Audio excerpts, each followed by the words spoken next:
Most gardeners think July is too late. They pack away their seed packets, call the season closed, and wait for next spring. But here's what nobody tells them: some of the tastiest, most rewarding crops you'll grow all year haven't even gone into the soil yet.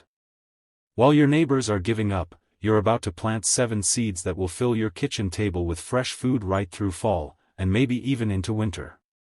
Stick around, because seed number 4 is the one most people get completely wrong, and it could be costing you an entire harvest. Hey everyone, welcome back to Earthly Gardening.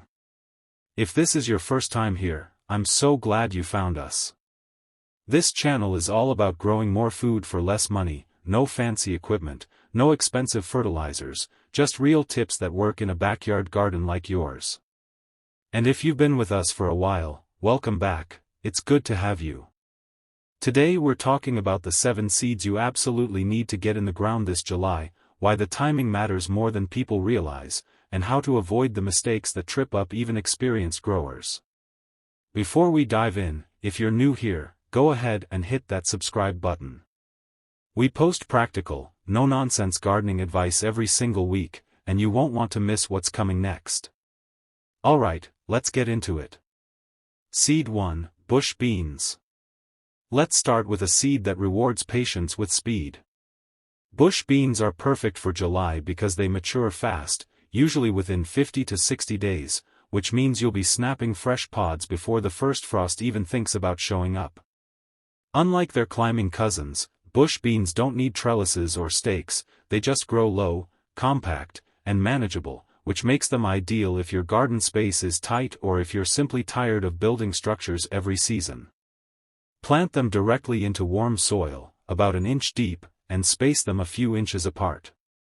Don't overthink the spacing too much. Bush beans are forgiving, but crowding them will reduce airflow and invite fungal problems later in the season.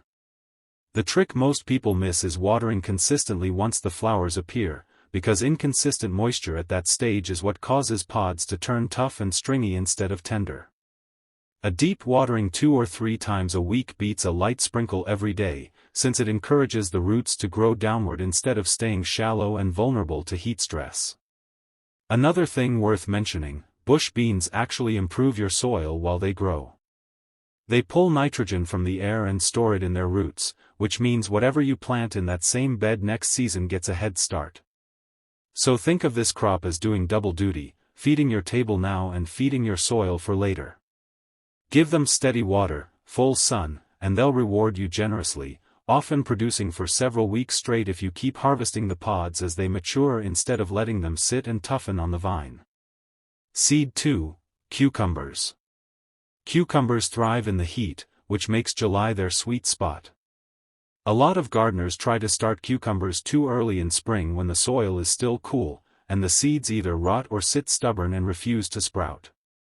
But warm July soil practically begs cucumber seeds to germinate, often popping up within just a few days instead of the slow, frustrating wait you'd get in cooler weather. Choose a spot with rich, well-draining earth, and if you're short on space, let them climb a simple fence or cage instead of sprawling across the ground.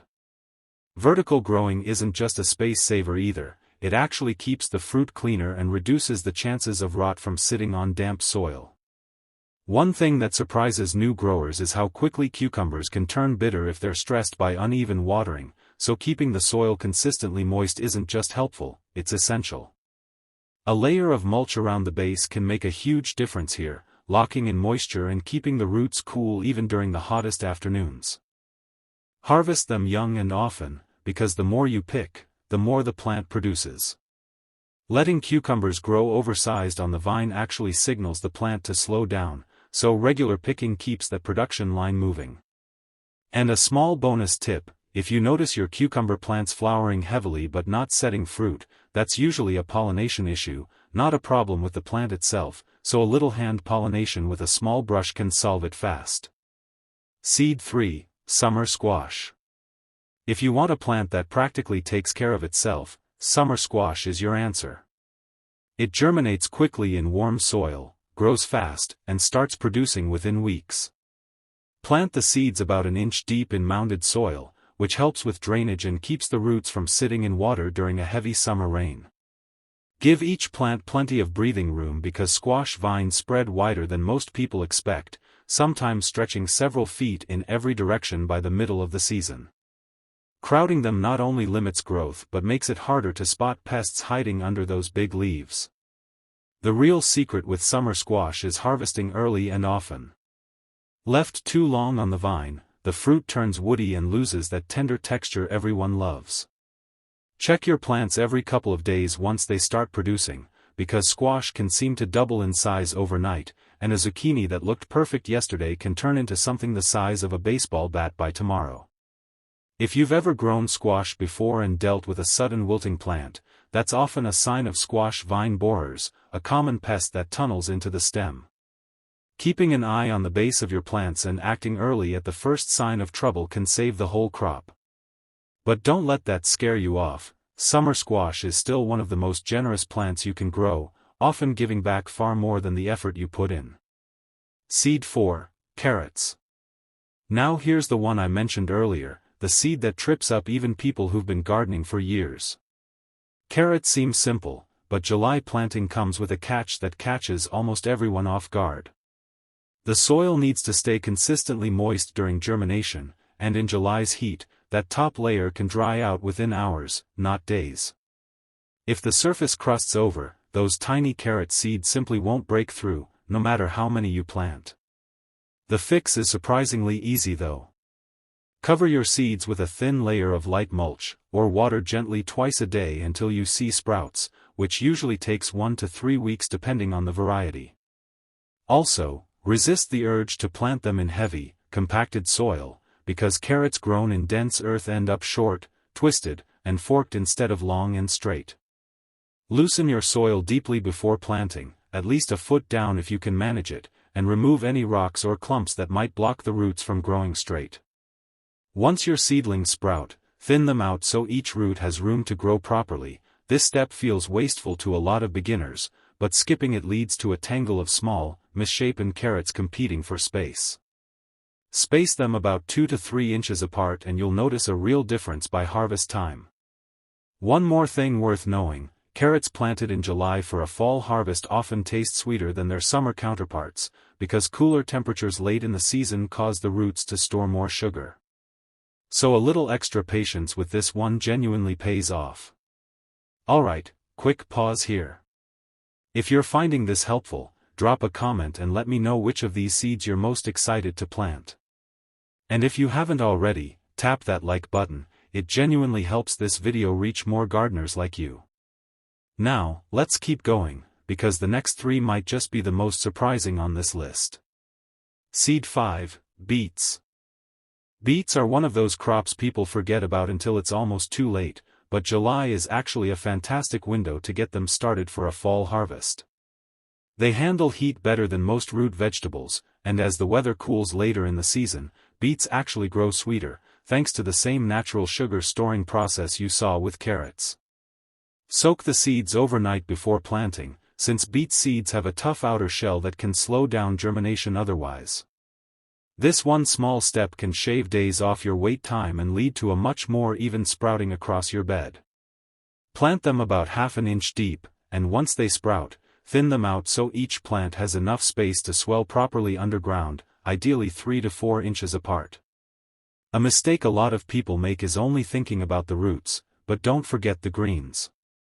Beet tops are edible, nutritious, and taste fantastic sautéed with a little garlic, so every plant you grow is really giving you 2 harvests in one. Beets also handle a light frost without much complaint, which means you're not racing against a hard deadline the way you might be with more delicate crops. Keep the soil evenly moist, avoid letting it dry out completely between waterings, and by autumn you'll have a harvest that's as versatile in the kitchen as it is easy to grow. Seed 6, basil. Basil absolutely loves the heat, which makes it a natural fit for July planting. This is one herb that will not just survive summer, it thrives in it, unlike so many other plants that start to sulk once temperatures climb. Sow the seeds shallow, just barely covered with soil, and keep them somewhere that gets plenty of direct sun, at least 6 hours a day if you can manage it. Once basil gets going, the key to keeping it productive is pinching off the top leaves regularly. This might feel counterintuitive, like you're holding the plant back, but it actually encourages bushier growth and stops the plant from going to seed too early, which is when the leaves turn bitter and the whole plant shifts its energy toward flowering instead of producing more of that fragrant, tender foliage you actually want. If you do notice flower buds forming, don't wait, snip them off right away to keep the plant focused on leaf production.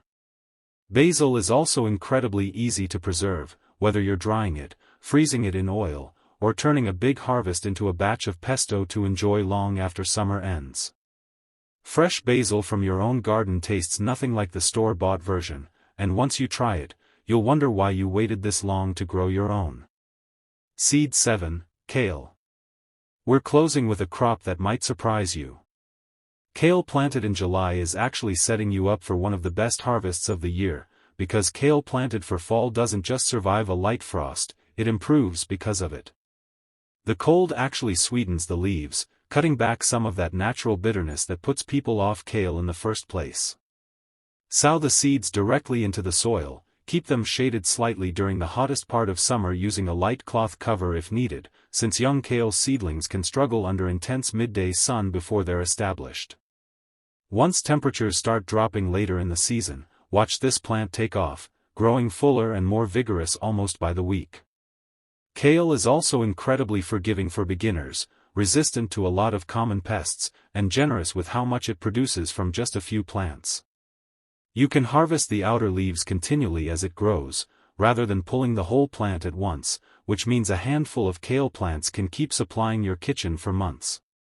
And here's a small bonus. Kale can often survive right through a mild winter in many climates, meaning this single July planting could be feeding you far longer than you'd expect from any other crop on this list. So there you have it, 7 seeds that prove July is far from a dead season in the garden.